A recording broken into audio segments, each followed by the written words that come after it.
Stephen Pearl.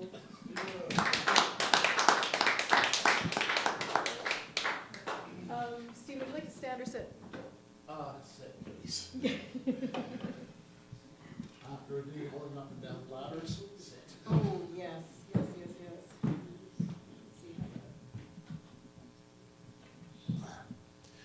That good, folks? Okay.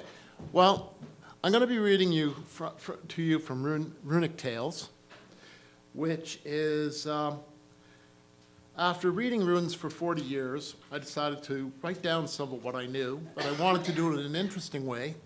So as well as being an instruction manual for reading the runes, the Norse runes, I included a short story for each rune to illustrate its emotional meaning and to help to interpret it.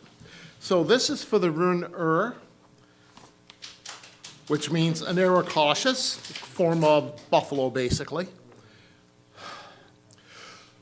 Upright, rune tail. Fjorn stood naked in the village court, his well-muscled young body sculpted by his time spent at the forge. He left his children's clothes in his mother's house. The sun was bright and the day warm. A palisade of logs lashed together surrounded the town. The great hall at the town center was buried up to its thatched roof into the earth, as were the shops, houses of the craftsmen. The palisade was more defense against the wind than against raiders. His eyes were drawn to the smithy. His father looked at him with pride. After today, Fjorn would be an apprentice no more. His stint as a journeyman could begin. Good luck. Singilina walked towards him, her long golden hair pulled into a braid swishing behind her. She was a year older than him and the most beautiful girl he'd ever seen. Now the fact that he was naked made him blush. Thank you. His voice cracked as he said the words. Playing with the children again? A swarthy youth in a surcoat and leggings strode up to them. Go away, Jokul, said Singilina. Don't you want to be with a real man? Countered Jokul. Fjorn is more a man than you'll ever be, snapped Singilina. He is only a boy. He can't challenge. He owns nothing. I'm surprised he's not suckling at his mother's teat. Fjorn's blood boiled. Jokul was a month older than he. It was bad luck that Fjorn missed the last hunt by a space of days. For a year, the braggart had insulted Fjorn at every opportunity. A horn blew.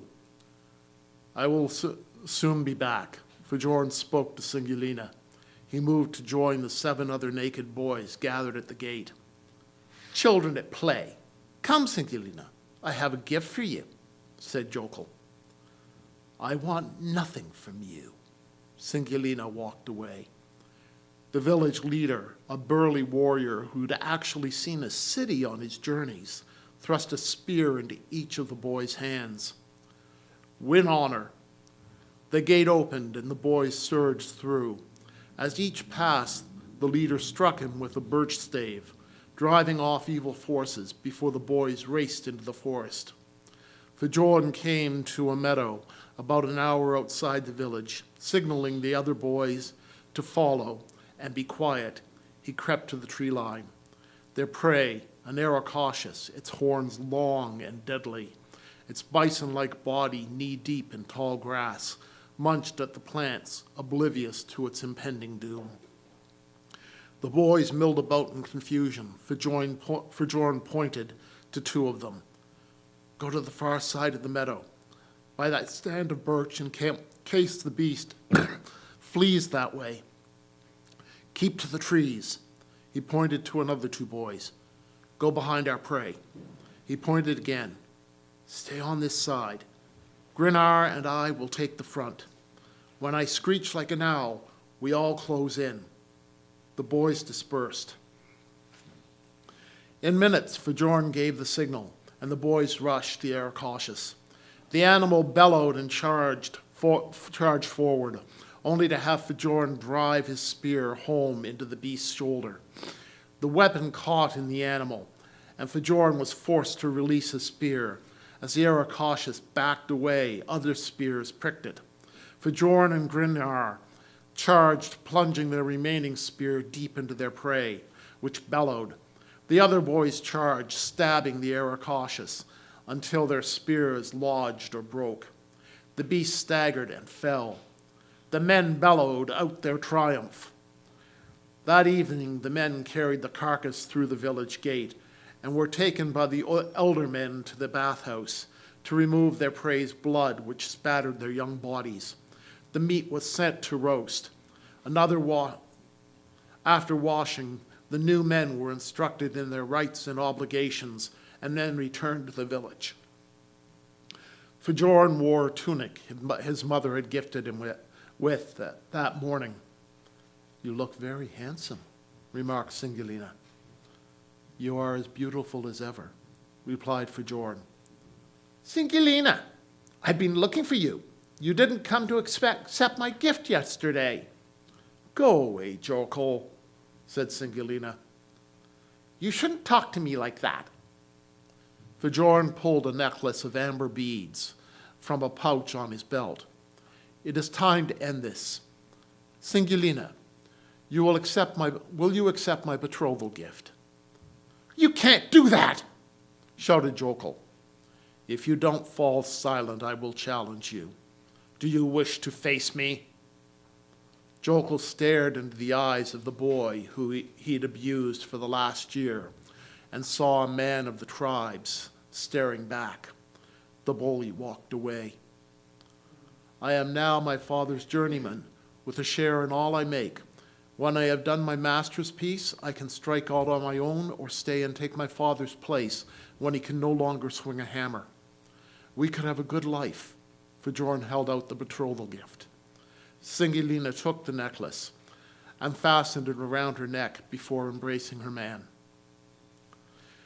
And that's her upright, and there are little explanatory notes for certain elements of the story.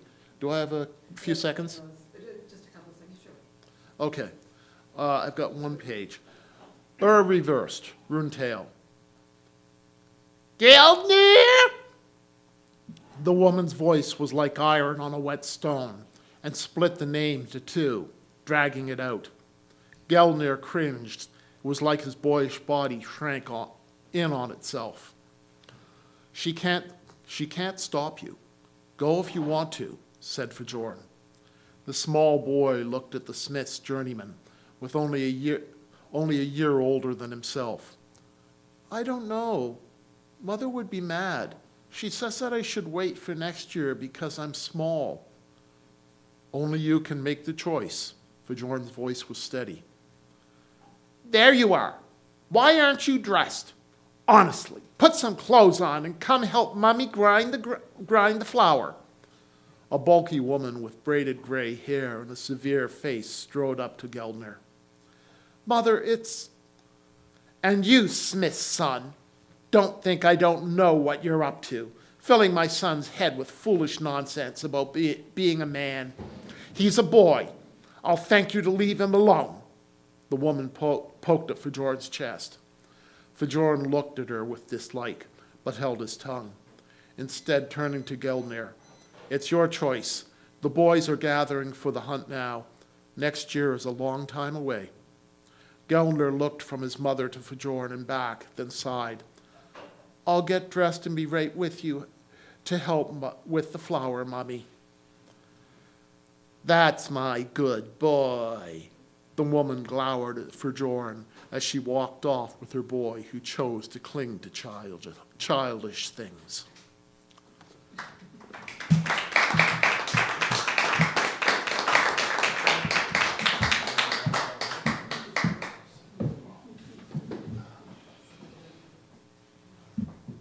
Another round of applause for Stephen.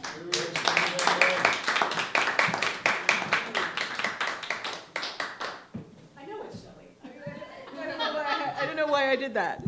It's funny. Stephen reads has read at a bunch of my open mics, and one of my friends was. She has kind of nicknames for all the people. She doesn't know the names of all the people who come to the readings, but she kind of has nicknames for them. And I can't remember what yours was, but she said something about how, yeah, one day he was reading this thing about it's like a space opera and aliens, and then the next time he was reading. You just never know what Stephen's going to read, and it's kind of awesome. Thank you so much. And next.